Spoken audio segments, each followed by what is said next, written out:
Jadi untuk para pemirsa, tanda-tanda awal, tanda dan gejala awal untuk mengenali kanker prostat adalah biasanya keluhan pada saluran kemih bagian bawah seperti buang air kecil yang tidak lampias, kemudian mungkin nyeri berkemih, kemudian alirannya tidak sekuat atau sederas biasanya, dan terkadang juga menetes dan malam terbangun untuk buang air kecil. Dan apabila usia Anda di atas 50 tahun dan memiliki gejala-gejala tersebut, bisa memeriksakan diri ke dokter.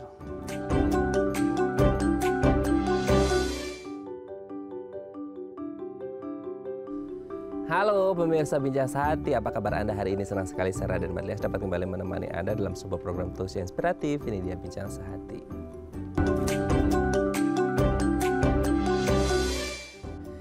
Ya pemirsa, berdasarkan data dari WHO, katanya ada 1,1 juta orang di dunia yang mengalami kanker prostat. Waduh, ini jadi ancaman yang besar sekali ya bagi kaum pria di seluruh dunia. Karena apa?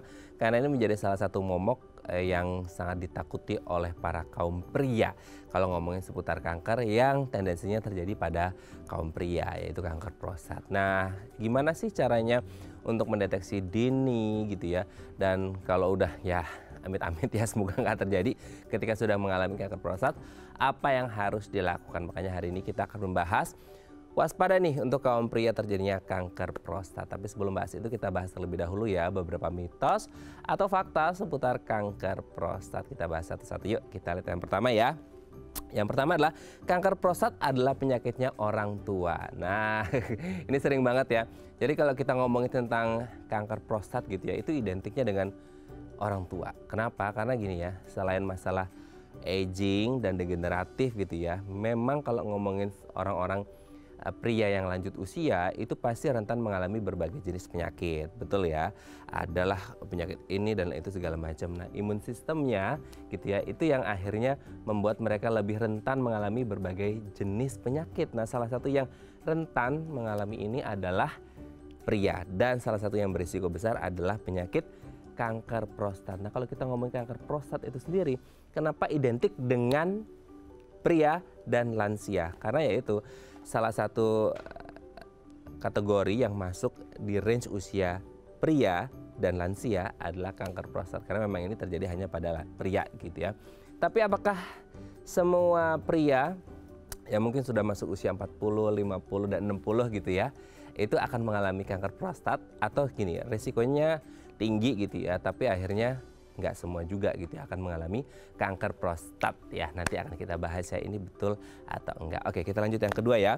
Kanker prostat adalah penyakit menular. Nah, menular ini sebenarnya kalau kita ngomongin penyakit menular itu banyak banget, sifatnya infeksius ya gitu. Dan akhirnya apa ya, kita ngomongin kanker gitu ya, orang kan paling takut yang namanya kanker gitu ya. Nah, kanker ini kan berarti satu penyakit yang sangat mengerikan dengan momok seperti itu ya.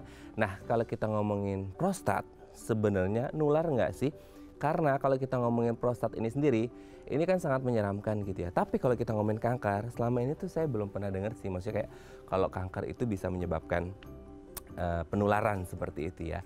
Tapi kalau urusannya dengan prostat, bisakah ini menular atau enggak? Karena kita punya dua point of view ya di sini antara prostat dan juga kanker seperti itu ya. Oke, nanti kita bahas ya. Oke, kita lanjut yang ketiga pemirsa ya. Tak memiliki gejala berarti tak mungkin alami kanker prostat. Nah, ini dia ya. Kalau kita ngomongin kanker prostat, masalahnya tuh gini ya. Kalau ngomongin kanker, itu kadang-kadang atau sebagian besar orang-orang itu nggak notice gitu ya. Kalau yang namanya kanker ini bisa menimbulkan gejala gitu. Karena apa? Karena kalau kita ngomongin gejala itu kadang-kadang agak nyaru gitu ya, agak bias antara satu penyakit ini dengan penyakit yang lain. Nah, gitu ya. Kalau kita ngomongin kanker secara umum, memang sebagian besar gitu ya, tidak ada yang namanya gejala yang spesifik gitu ya, sampai akhirnya mereka masuk ke stadium lanjut gitu ya. Nah, akhirnya orang jadi kayak aduh nggak ada apa-apa, ya udah deh kita lanjut terus gitu ya, karena nggak ada gejala yang spesifik bahwasanya itu akan menuju ke kanker prostat. Sebenarnya gejalanya itu ada spesifik nggak sih ketika orang mungkin mengalami ke kanker prostat? Nanti akan kita bahas ya. Oke, kita lanjut yang keempat menurut saya. Keturunan kanker prostat lebih berisiko alami kanker prostat. Nah, itu dia ya. Kalau kita ngomongin berbagai jenis penyakit, salah satunya adalah, wah ini kalau sifatnya herediter gitu ya, nurun dari orang tua ke anak, itu bisa jadi pada kanker prostat bisa juga nggak gitu. Ini kan pertanyaan dari banyak orang ya. Ketika opa saya misal atau papa saya gitu ya mengalami kanker prostat, anaknya juga bakal mengalami nggak? Kita sebagai generasi yang pertama atau kedua pasti merasa was-was ya kan, ini menjadi momok banyak orang. Nanti kita tanyakan ya, apakah ini bisa nurun atau enggak gitu ya. Kalau kita ngomongin kanker prostat gitu ya, itu kan sifatnya sangat mengerikan gitu ya. Nah akhirnya apa? Akhirnya ya kita merasa bahwa kita sangat worry gitu ya dengan yang namanya kanker prostat itu sendiri gitu ya. Oke, kita lanjut yang kelima ya. Hubungan seksual dan ejakulasi bantu perbaiki kesehatan prostat. Nah itu dia ya. Kalau kita ngomongin seputar prostat, memang salah satu yang harus jadi concern kita bersama adalah, wah katanya ejakulasi dan hubungan seksual itu bisa memengaruhi yang namanya prostat itu sendiri. Nanti akan kita bahas ya, ini pengaruh nggak dengan yang namanya prostat itu sendiri. Oke, pemirsa, kami akan kembali saat lagi, tetap bersama kami di Bincang Sehati.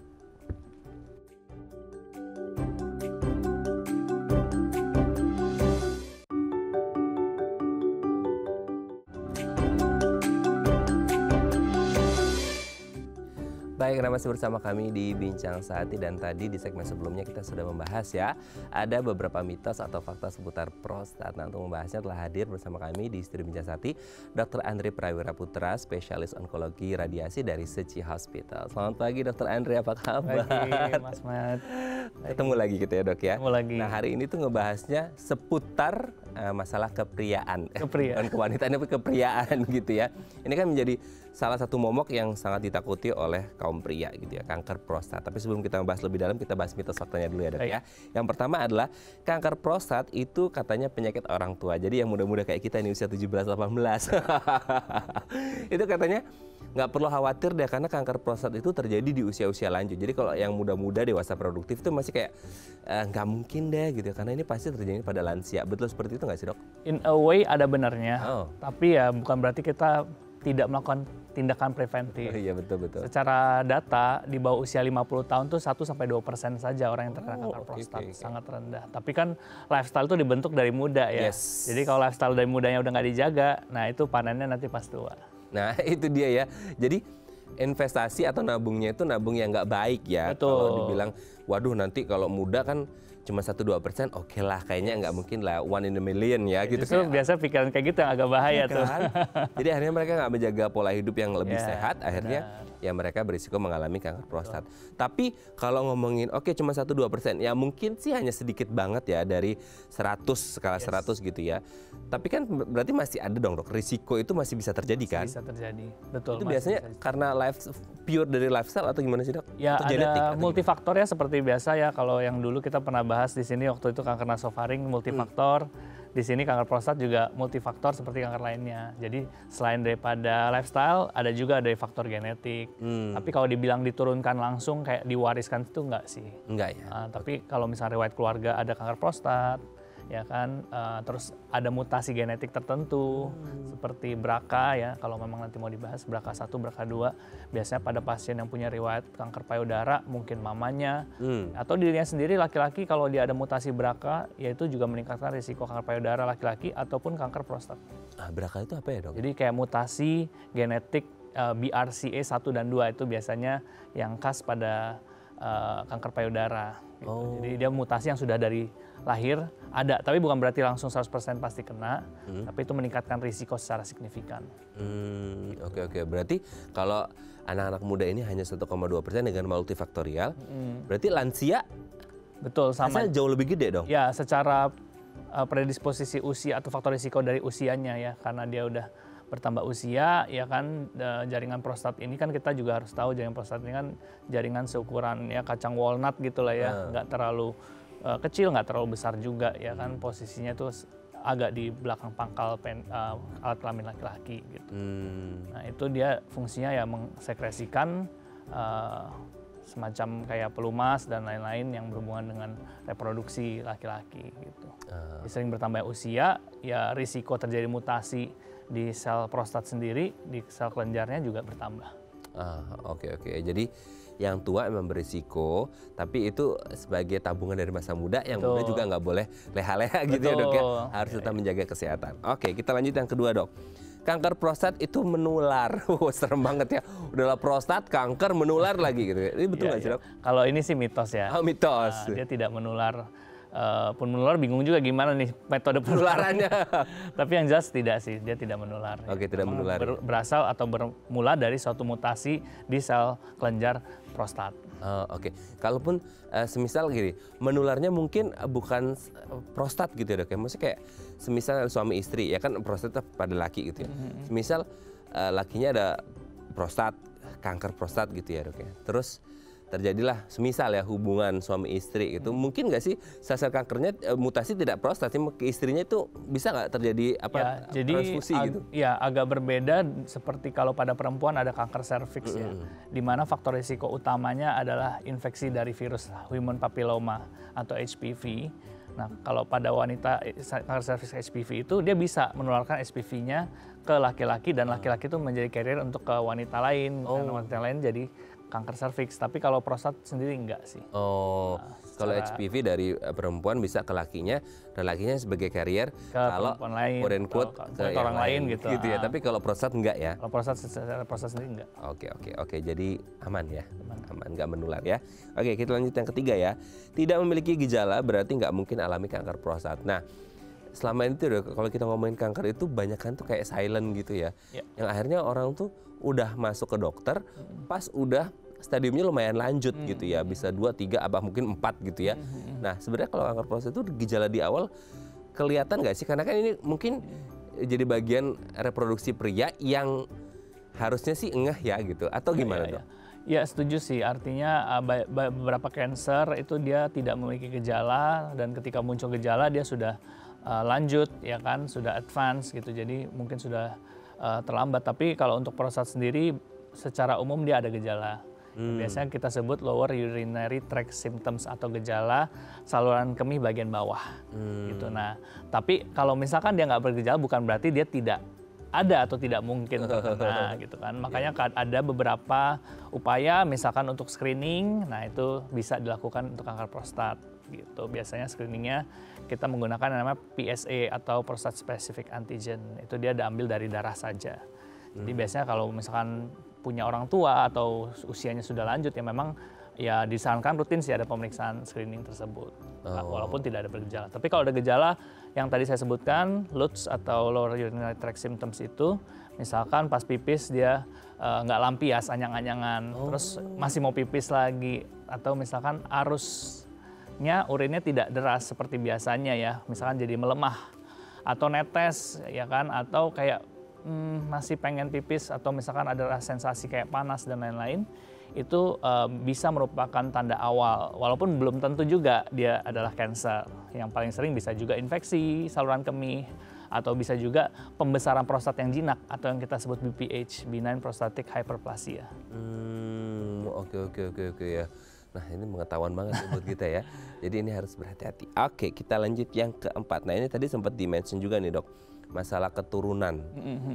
Kan ada beberapa penyakit yang sifatnya menurun meskipun itu hanya quote-unquote bibitnya gitu ya. Entah ada pemantiknya atau enggak, ini berlanjut gitu. Kalau kanker prostat bisa nurun nggak sih sifatnya? Tidak necessarily menurun ya atau diwariskan, tetapi timbulnya mutasi, nah itu bisa memicu atau meningkatkan risiko secara signifikan yang tadi kita udah bahas, BRCA atau BRCA1 and 2. Kalaupun tidak ada mutasi, tidak berarti tidak mungkin kena. Ya sama lah kayak diabetes, ya kan. Bisa aja orang tuh dari lahir tipe 1, ada juga yang udah dewasa karena lifestyle dia jadi dapat diabetes, kencing manis. Nah cancer agak mirip juga. Kalau untuk prostat, ya awalnya dia lahir mungkin nggak ada mutasi, ya kan, fine-fine aja, nggak ada riwayat keluarga juga masih mungkin kena. Jadi itu semua ada kontribusi faktor lain seperti tadi gaya hidup, merokok, minum alkohol, makan makanan yang tinggi, radikal bebas, seperti itu. Pencetusnya banyak. Betul, pencetusnya multifaktor. Oke dok, yang terakhir dok, ini lucu nih ya. Hubungan seksual dan ejakulasi bantu perbaiki kesehatan prostat.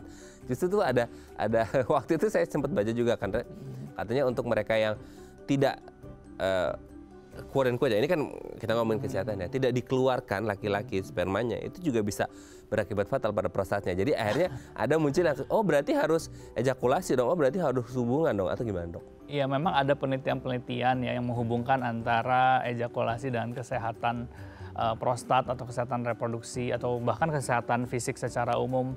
Tapi untuk prostat cancer sendiri ya tidak berarti untuk mencegahnya harus ejakulasi rutin, itu tidak menjadi rekomendasi dalam ini sih dunia onkologi. Oke, jadi tidak jadi excuse ya dok? Betul. Oke dok, nanti kita lanjut lagi ya. Ini sudah terjawab mitos faktanya, kita ngomongin lebih dalam tentang kanker prostat di segmen selanjutnya. Oke pemirsa, kami akan kembali saat lagi, tetap bersama kami di Bincang Sehati.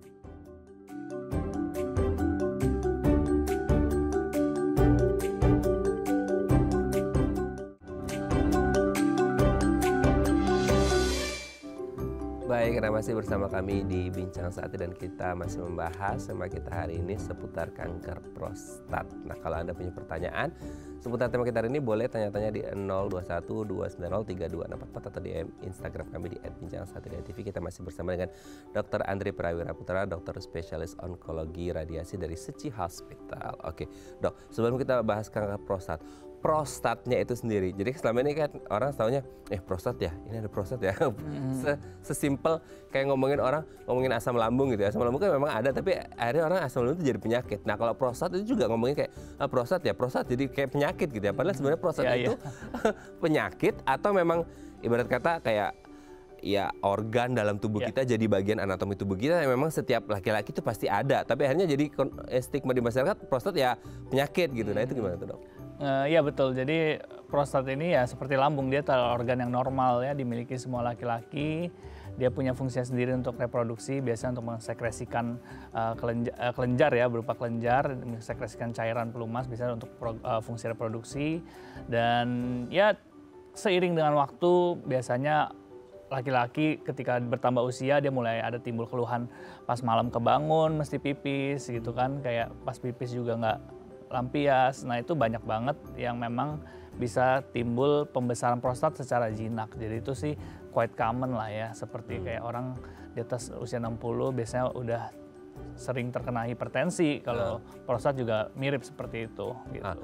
Berarti kalau kita ngomongin laki-laki, kan tadi sempat kita bahas di segmen sebelumnya ya, masalah kayak lansia itu ya 50 plus lah mungkin ya, itu mulai berisiko. Nah itu karena masalah apa ya, masih aging kah, degeneratif kan setiap ya kalau dikasih umur panjang ya alhamdulillah ya gitu. Itu kan setiap pria pasti akan mengalami proses aging kan, degeneratif, kinerja menurun dan lain sebagainya. Nah itu seiring sejalan dengan risiko kanker prostat. Itu play an important role sih di situ. Jadi senescence atau penuaan dan aging, jadi penurunan fungsi dari organ-organ seiring dengan aging itu disebut senescence. Jadi termasuk daya tahan tubuh ya kan, dan daya tahan tubuh kan kalau misalnya turun ya risiko kanker juga meningkat. Karena kanker sendiri ketika dia muncul sudah ada sistem badan yang secara otomatis meregulasi bagaimana untuk menghambat atau mematikan sel yang abnormal gitu. Nah saat sistem ini tidak berfungsi ya, baik karena mutasi genetik atau karena gangguan sistem kekebalan, nah itu dia bisa muncul kanker. Nah salah satunya prostat tadi ya kan, dengan penuaan saja itu dia sudah menjadi pembesaran ya kan, mungkin menjadi membuat pipis itu sulit gitu kan. Nah ditambah lagi ya tadi ada mutasi atau adanya penurunan sistem imun, dia bertransformasi menjadi ganas, dari yang tadi jinak menjadi ganas gitu. Ya kan, karena memang dia sel kelenjar ya, dia masih membelah, mungkin dengan pembelahan dia bertambah besar atau sering dengan usia waktu dia bertambah besar gitu. Oke. Berarti kalau disampaikan seperti itu, apakah sebagian besar pria yang masuk usia lanjut akan berisiko besar? Iya, nggak untuk pembesaran mungkin banget terjadi gitu. Tapi kalau untuk kanker ya tentu ada tadi kita upaya-upaya untuk kita lakukan screening ya kan. Salah satunya kalau memang ada keluhan tadi ya kan, LUTS tadi ya, gangguan atau gejala saluran kemih bagian bawah, biasanya ke dokter akan diperiksa, biasanya dokter urologi tuh, atau dokter umum juga bisa melakukan pemeriksaan itu. Jadi kita melakukan pemeriksaan sederhana yang namanya digital rectal examination, atau melakukan pemeriksaan melalui dubur menggunakan jari pemeriksa. Jadi kita meraba kelenjar prostat dari belakang gitu ya. Kira-kira setelah kita masukkan jari, dokternya meraba nih prostatnya, kira-kira bentuk atau morfologinya itu termasuk yang morfologi jinak atau ganas. Biasa kalau jinak kan dia masih halus, dia juga nggak bergerigi, permukaannya rata, bagus. Dia hanya membesar. Tapi kalau misalkan dia membesar plus lain-lain, misalkan ada permukaannya tidak rata, keras, ya kan, saat diraba, terus juga nggak bisa digerak-gerakkan, jadi dia tuh kayak terfiksasi gitu ya. Jadi strukturnya itu udah keras dan mencengkeram. Nah itu bahkan apalagi timbul pendarahan, nah itu udah red flag lah istilahnya. Oh, red flag ya. Istilahnya sekarang ya red flag ya. Oke, tapi mungkin kalau periksa seperti itu tuh mungkin orang kepikirannya, dok nanti kalau nyaru sama wasir mungkin ya gitu, itu beda nggak sih dok? Maksudnya kayak apa ya, manifestasi klinisnya itu kayak kerasa atau kan apalagi berdarah terus ada timbul benjolan juga gitu, kayak orang agak nyaru gitu. Ya harusnya sih secara medis bisa dibedakan ya. Kalau dokter pemeriksa secara medis posisi dan letak anatomisnya juga berbeda. Nah kalau kayak ambeien ya kan, kalau wasir kan mungkin perdarahan saja, bisa juga dari rektumnya atau ambeiennya atau hemoroidnya sendiri, struktur hemoroid ya kan, atau di dalam ada peradangan yang menyebabkan dia keluar darah yang fresh gitu kan. Tapi kalau misalkan dia dari hemoroid dan dari saat jari dimasukkan, ada yang dari posisi di luar, di dalam kalau ada daging itu udah langsung teraba. Sementara prostat posisi agak lebih dalam. Agak lebih dalam ya, dan lagi ya. arah jamnya juga ke arah depan dari pasien. Kalau hemoroid kan sekeliling dia. Sekeliling ya. Jadi bisa di depan, bisa di belakang, bisa macam-macam lah. Kalau dokternya sudah paham ya dok? Kalau saya sudah paham. Tentunya ada pemeriksaan konfirmasi lain. Kalau memang dicurigain ganas gitu kan, oke kita lakukan misalkan MRI gitu kan, untuk memastikan betul di dalamnya kayak gimana sih bentuknya secara utuh gitu kan, kelihatan kan kalau pakai komputer, pakai MRI. Gitu. Dan ditambah tadi pemeriksaan marker penanda. Jadi kan PSA tadi, prostat specific antigen itu juga bisa menjadi marker untuk diagnostik, dia juga bisa marker untuk monitoring terapi nantinya, apakah terapi ini berhasil atau enggak gitu kan. Nah biasa ada cut off kalau di atas 20, di atas sekian gitu. Jadi intinya itu akan menjadi salah satu parameter yang dilihat oleh dokter. Oke. Nah sekarang kalau akhirnya orang mengalami kanker prostat itu sendiri, itu kan asal si sel kankernya itu biasanya dari mana sih dok? Maksudnya kayak, kan kalau nggak salah ya dok ya, ini tolong koreksi kalau salah. Itu saya pernah baca, katanya setiap orang itu ada, di dalam tubuhnya itu sudah ada sel kanker. Ya any kind of cancer lah ya gitu ya. Dan akhirnya nanti tinggal tunggu pemicunya aja, akhirnya dia bisa bermutasi jadi yang entah kanker apa. Nah kalau untuk kanker prostat sendiri, betul nggak sih kayak itu tuh sudah ada di tubuhnya dia, tapi ya tinggal tunggu pemicunya, atau sebenarnya dari faktor eksternal atau gimana? Ya, ini pertanyaan yang bagus sekali ya Mas Madlias. Artinya ya ini lebih ke arah konsep bagaimana kanker itu terbentuk secara level atau tingkat seluler gitu kan. Artinya yang tadi saya juga sempat sampaikan bahwa tubuh kita ini sudah memiliki sistem keseimbangan yang kita sebut homeostasis, keseimbangan. Jadi sel kita itu sudah diprogram dari DNA, setiap kali muncul nih sel yang agak bandel gitu kan, dia membelah terus kan, kalau dia membelah terus jadi besar kan, ukuran dari jaringannya, organnya jadi besar. Nah itu ya yang disebut benjolan. Nah benjolan ini kan karena sel yang sama membelah terus jadi satu gumpalan, jadi satu benjolan. Nah ini biasanya ada sistem kontrol yang membuat dia merestriksi pergerakan si pembelahan atau si tumor itu. Nah itu munculnya dari sel jaringan tersebut sendiri. Misalkan kanker paru, ya itu dari sel parunya. Kalau kanker liver, dari sel liver.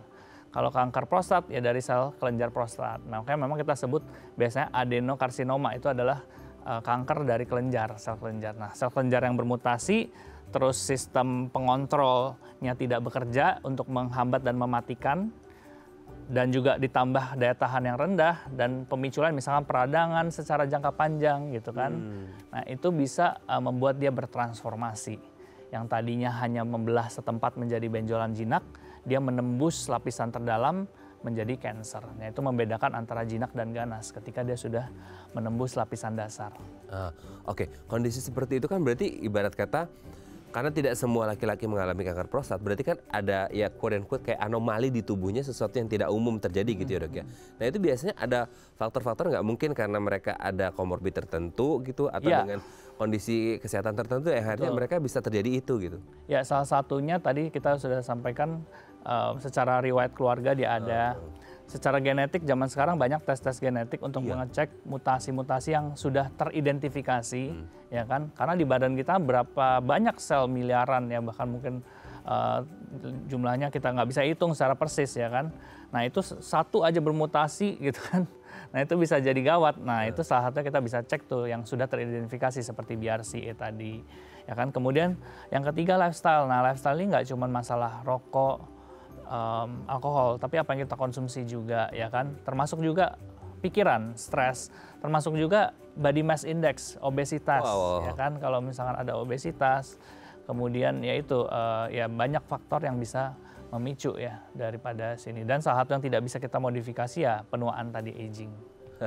Karena semua orang pasti akan menua gitu ya. Semua orang pasti akan menua, tapi kita tidak menormalkan cancer tersebut. Tidak menormalkan ya, pasti bisa ya tindakan preventif sedari Kadang kan orang bilang, ini wajar sakit tua gitu kan.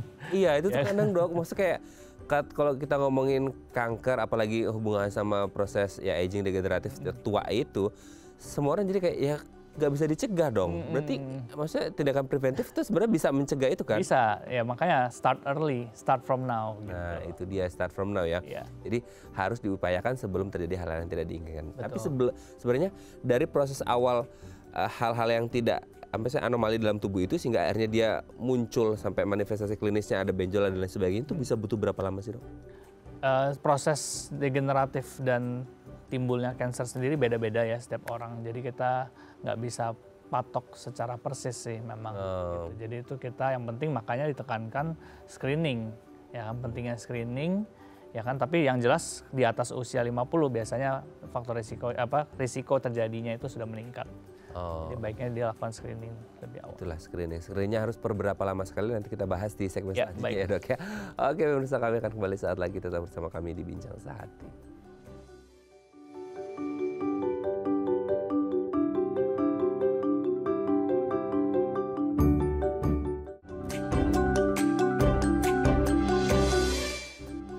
Baik, masih bersama kami di Bincang Sehati dan kita masih membahas tema kita hari ini seputar kanker prostat. Hati-hati nih ya untuk kaum pria.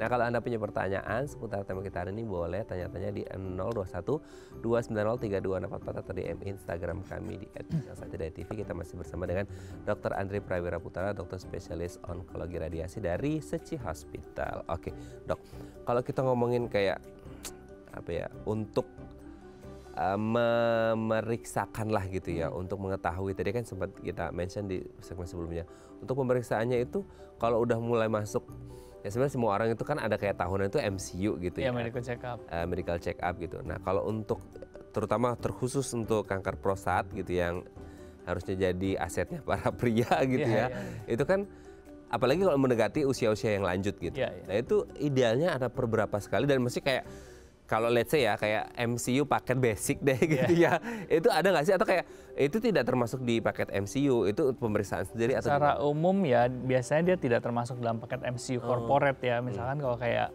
usia produktif biasanya tidak termasuk. Ya mungkin termasuk ya kayak darah lengkap, fungsi ginjal, fungsi hati, hepatitis gitu. Tapi kalau untuk prostat PSA sendiri biasanya tidak termasuk.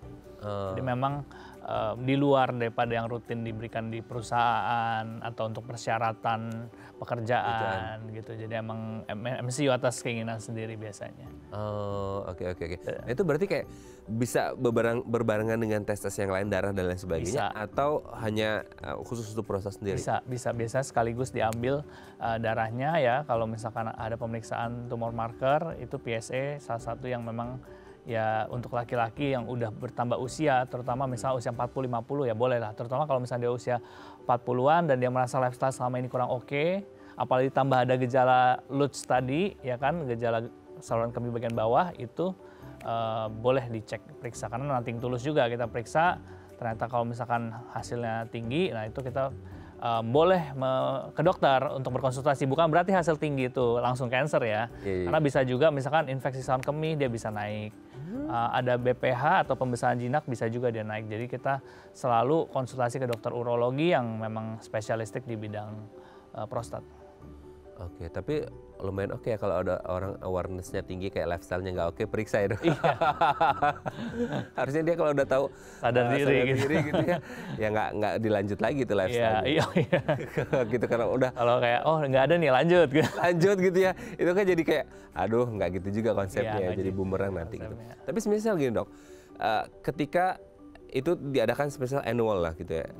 kayak tahunan dia cek tahun ini nggak ada gitu, kayak nggak ada kelihatan sama sekali. Bisa nggak sih kayak tahun depan tiba-tiba itu udah mulai muncul dengan stadium yang udah mungkin lumayan ada perburukan gitu? Secara umum sih slow growing ya. Slow growing. Tumbuhnya lebih pelan, tidak secepat dan seagresif kanker yang pada umumnya kayak karsinoma atau kanker epitelial seperti kanker payudara, kanker di nasofaring gitu misalkan epitelial, atau kalau kayak di payudara dia kan bisa adenokarsinoma atau dia kanker epitelial juga, itu bisa.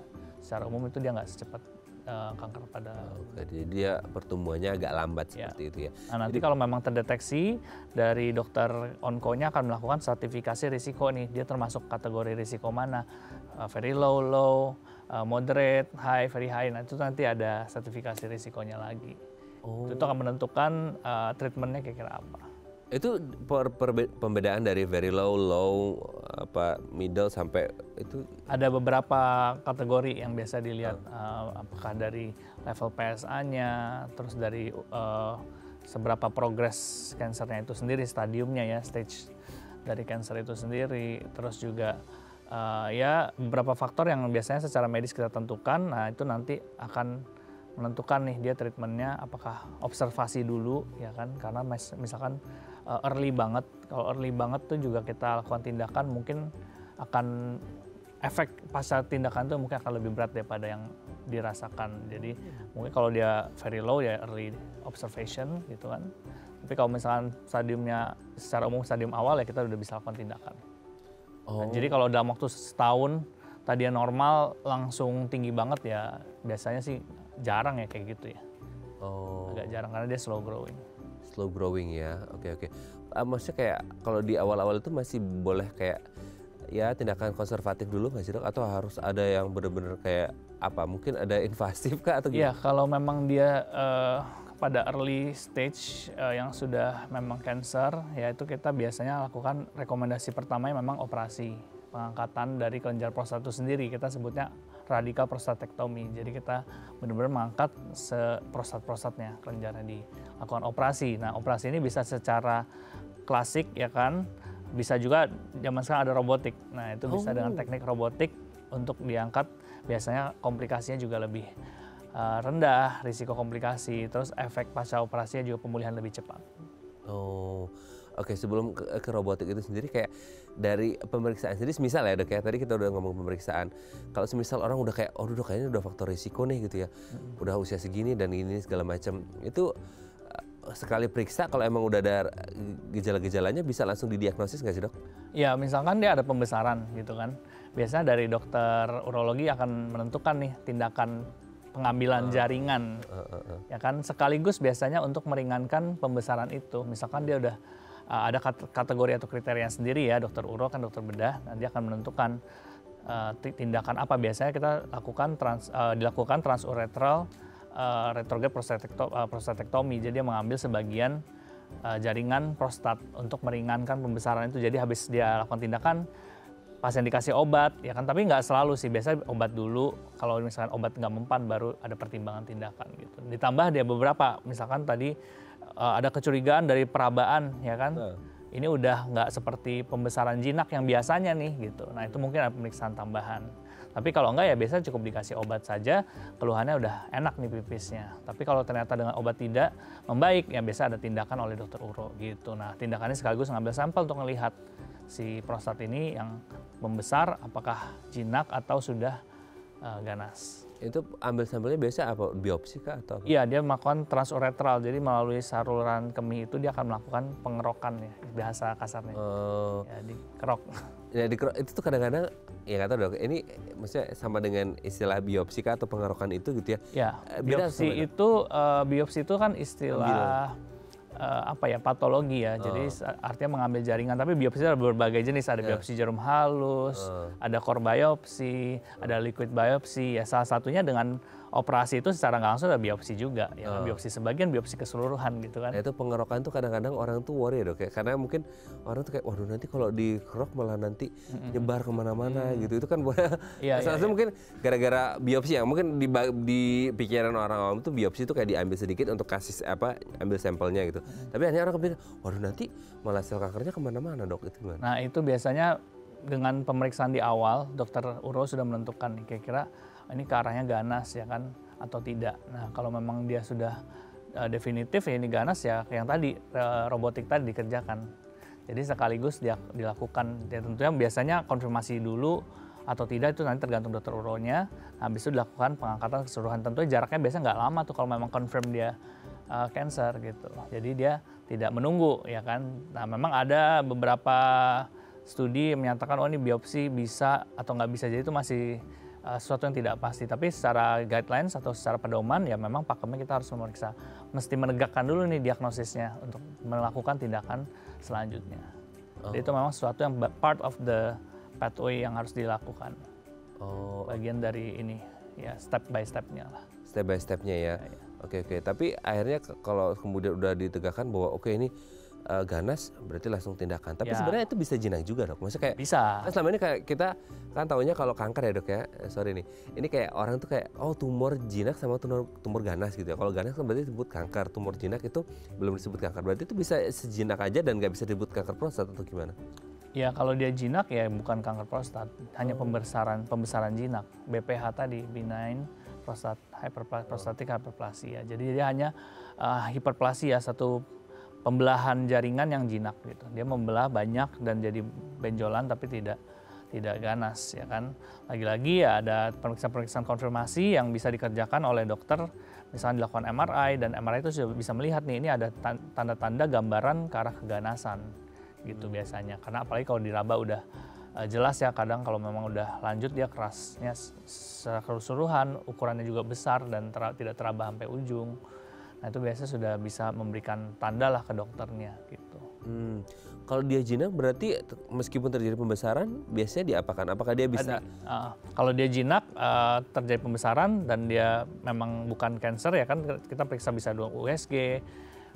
Kalau nggak yakin ditambah lagi MRI. Nah itu kalau memang jinak ya paling kasih obat saja.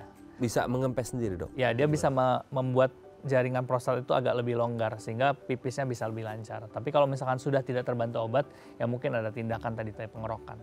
Gitu. Nah, kalau misalkan dia sudah early, nah tentu kalau misalkan terindikasi operasi, ya kan misalkan tadi cancer nih, terindikasi operasi. Tapi secara pasiennya udah nggak fit for surgery. Misalkan dia udah lansia banget, dia banyak komorbiditas, ya kan. Kalau kayak di COVID kan komorbid, diabetes, penyakit jantung. Nah, dia membuat secara toleransi operasinya buruk gitu kan, jadi tidak bisa dioperasi. Nah ada alternatif dengan radioterapi. Nah, radioterapi ini kita sebutnya stereotaktik radioterapi yang dimana dia sangat presisi dan juga efek sampingnya juga tidak banyak gitu ya. Nah boleh nggak akhirnya kayak pasien kan kadang-kadang takut bedahan ya dok ya. Kayak yaudah dok kalau ada opsi radioterapi saya radioterapi aja deh gitu. Kalau pasien bisa milih nggak sih dok atau gimana?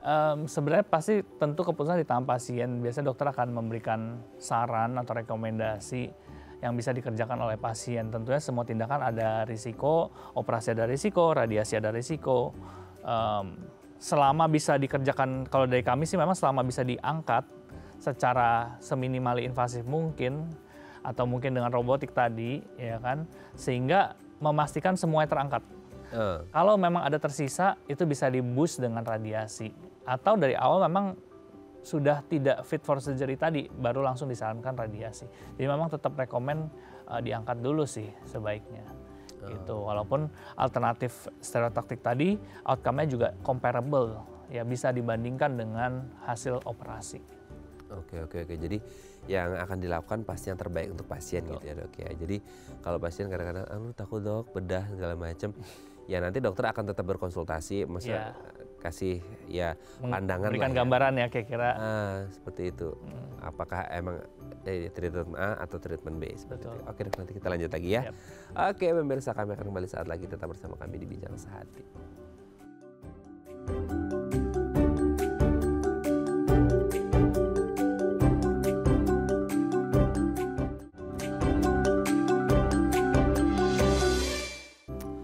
Baik, nah masih bersama kami di Bincang Sehati dan kita masih membahas tema kita hari ini.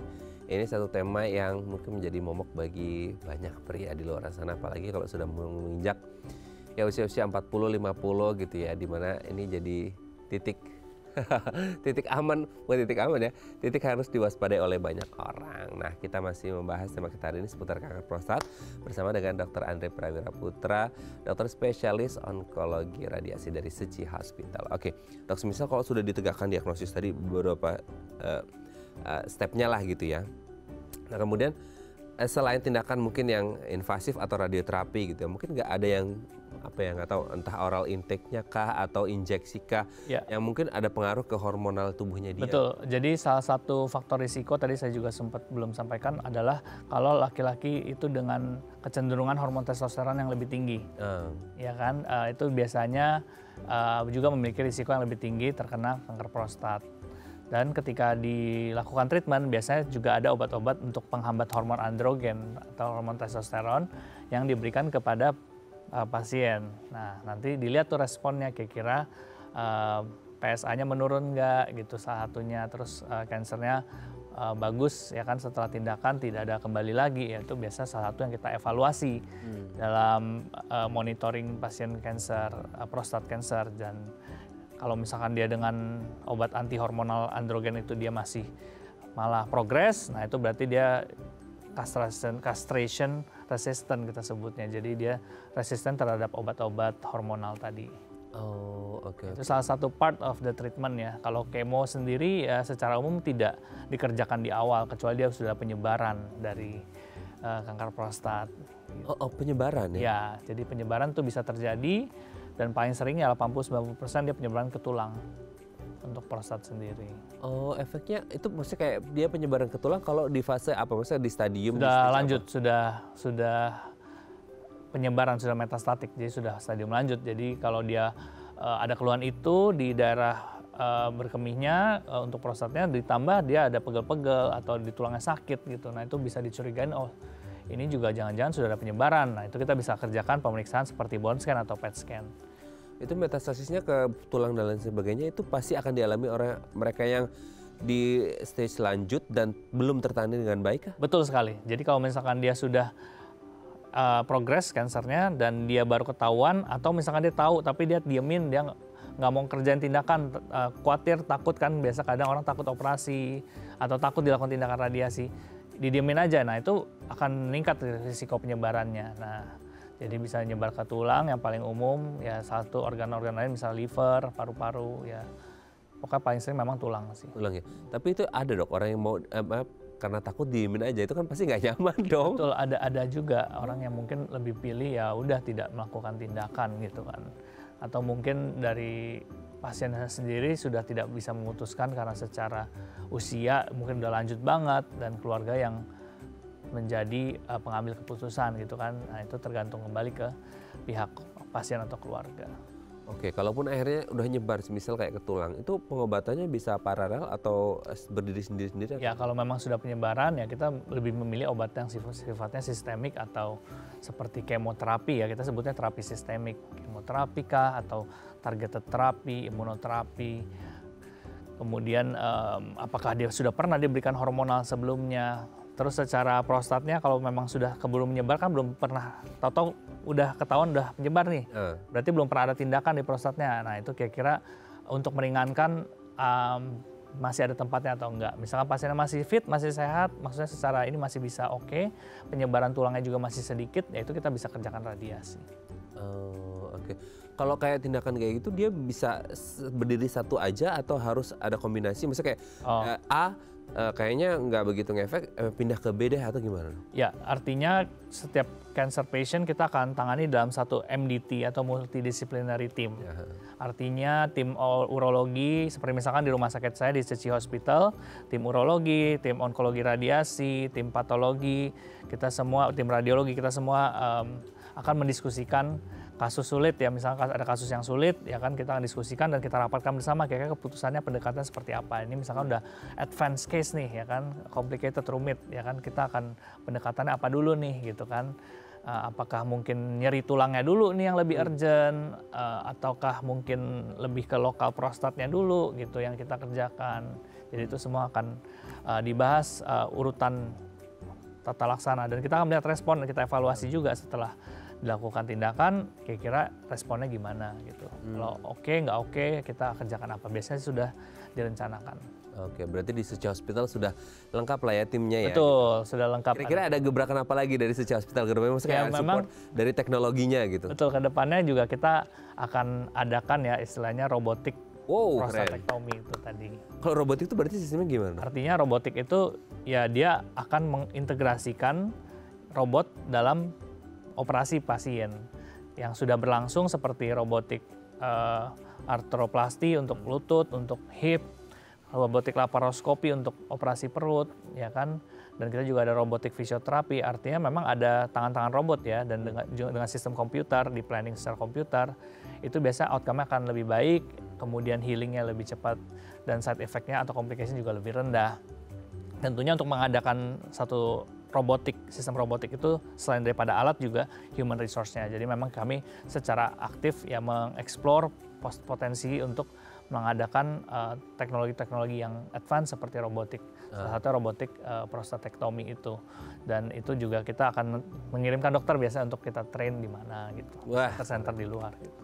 Suci Hospital selalu berinovasi ya. Betul. Oke, nah kalaupun akhirnya pakai robotik yang nanti akan ada di Suci Hospital, dok, maksudnya itu tetap akan dipantau nggak sih sama dokter terkait atau gimana? Betul, akan tetap dipantau. Artinya yang tadi kita bahas bahwa dalam satu MDT itu kita akan tentu juga dengan medical record yang kita sudah sudah computerized, itu kita juga bisa mengikuti terus nih perkembangan pasien, ya kan, dia udah ketemu dokter uro, dia habis tindakan operasi laporannya seperti apa, kita bisa update terus, atau dia habis biopsi, hasil biopsinya kayak gimana gitu kan, kita bisa update terus. Terutama kalau habis operasi kan pasti ada laporan patologinya juga, kita akan bisa lihat kira-kira dari laporan patologi ini biasanya kita menentukan salah satu risiko tadi, seberapa stratifikasi risikonya, apakah low, high, very high.